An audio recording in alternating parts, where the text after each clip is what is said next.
Hey guys and gals, David Bosco here once again. And man oh man are we excited because today is another anniversary day in Nickelodeon history. Why? It's because on this day over 20 years ago, February 21st, 2005, we celebrate the 20th anniversary of the Nickelodeon animated series Avatar: The Last Airbender. The show ran for 3 seasons up until 2008. It had a comic book, in this case, a comic book collection, and a sequel series. It had loads of video games, solo and crossover, and a huge fan base. Everybody was in love with this franchise when it first came out. And I was one of them.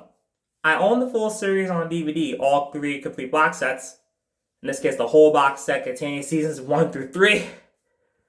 Despite the show being short-lived, it was still iconic after all these years later. And I'm glad I got a chance to watch it. Because seeing this show really brings me back.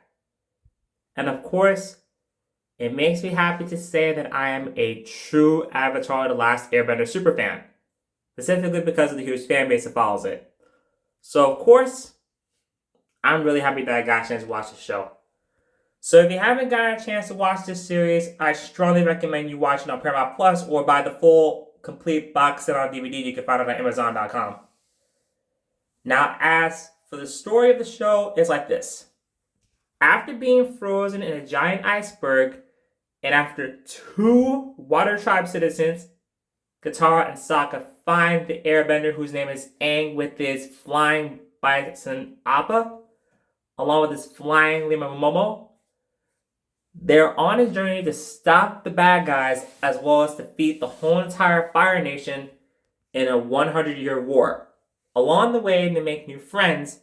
In this case, they meet new players. That, of course, being Toph Beifong in Season 2, which basically was Aang's earthbending teacher in her first debut episode. Or in this case, a couple episodes later.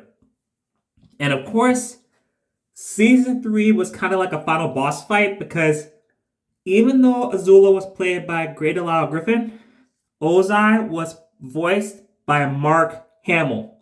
And if there's anyone who knows how to go and make a supervillain come to life, he's the guy to pull it off.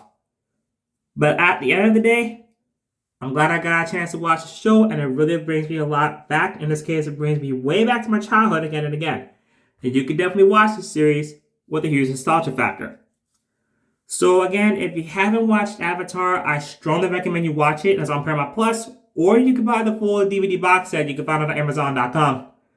And I'm glad I got a chance to watch this show in the most nostalgic way. And you can watch it by your nostalgic pastime with your family and friends in the Avatar fanbase. I stamped this series into the classic Nickelodeon Hall of Fame. So next time you go and think of a comet in the night sky, think of Avatar: The Last Airbender.